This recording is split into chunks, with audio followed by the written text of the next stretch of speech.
I've got some bad news. The majority of advisors stink at marketing. But what can they do in this digital world to build trust and credibility? I'm joined by Marie Swift of Impact Communications to learn more. Marie, welcome. Thanks for having me. Absolutely. So as fellow marketers, I should say, and experts in this space, why do advisors struggle when it comes to marketing? Advisors are entrepreneurs. They're pulled in a million different directions, and sometimes they just don't think of marketing as one of the things that they should be paying attention to, or they try to delegate it or outsource it. So I find that if the advisor can dedicate some time to either do the marketing themselves or assemble a team, even if it's outsourced, some internal, some outsourced, that then they can start to have a plan that's consistent where they can bring their best thinking and their authenticity and voice to it, and then the rest of the team can execute. But totally delegating never works, and I think just giving it short shrift, that's part of the reason that advisors stink at marketing.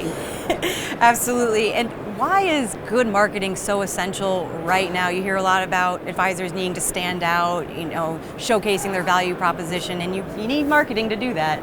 You sure do. You have to stand out. In today's noisy digital world, if you're not present, if you're not online, if you're not on that single pane of glass wherever your best clients and centers of influence are, you are not even there for them. You've got to be out there to compete with your competitors, to stand out, and to build that credibility by being in the press, by having your own podcast or show. Maybe it's a video series where people can get used to your face, your voice, how you see things, and why they might want to trust you. So I think all of that authenticity and being present through that digital world is a way to build trust. So you talk about trust and credibility, and that can be a difficult thing in today's landscape with being digital, not always being able to meet face to face, and still very much being in a hybrid environment. And when it comes to marketing, it's podcasts and video and being in the press. It can be overwhelming for advisors. So where should they start to build that trust and credibility? I think if you think about who you are as a human being and where you have your strength, start there. If you're a good speaker, then find something where you can speak. If you're a good writer, find a way to write, and then shore up those other portions of your marketing with other people who can either coach you or that you can just get better by practice, right? So if you're not good in speaking to the press or being on camera, get some coaching, because as you write, if you're a better writer than you are a speaker, you're going to be asked to do both. So I happen to be a better writer than I am a speaker, but I've had to shore that up. So pick one thing, maybe it's a podcast, and then do that really well, and then branch out. You'll find that there are a dozen different ways that you can take that longer form content and turn it into smaller bite-sized chunks that you can continue to get the word out about who you are and how you add value. And on the flip side, how do advisors lose credibility? You see that a lot too, because maybe they don't have a structure or plan in place.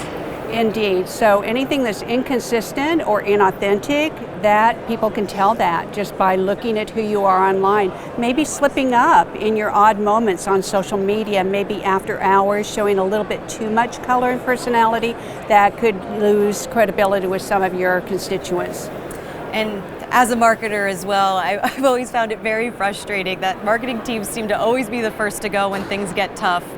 Why is that? And I feel like that shouldn't be the case. Well, it's very short-sighted, because the best time to be marketing is when you don't need business. So marketing in good times and bad, it's just like dollar cost averaging into a portfolio. You want to keep planting those seeds all the time. Think of yourself like the modern day Johnny Appleseed, planting seeds all the time on digital mediums, because those will take root, they'll grow, and they'll bear fruit over time. So don't cut your marketing just because you don't need the harvest right now. It takes a while to get those marketing efforts to bear fruit. I appreciate that you said it takes a while, because it absolutely does. And so just to wrap up, are there any trends that you're going to be following, Marie, when it comes to advisors in marketing? Is there technology they should be looking at? How they should be approaching it? What's next? Well, devices have modernized the way that we communicate. Everybody has the power in their hand with a smartphone to do a podcast or a video wherever they are. I think the next thing that we're hearing about, that we're watching, is voice. So someone could say, "Hey Alexa, play Marie Swift's Swift Chat podcast," and it would just turn right on. Oh, that's fantastic. Looking forward to the future, Marie. Thank you so much for your insights Thanks today. for having me. For Advisorpedia, I'm Shannon Rossick.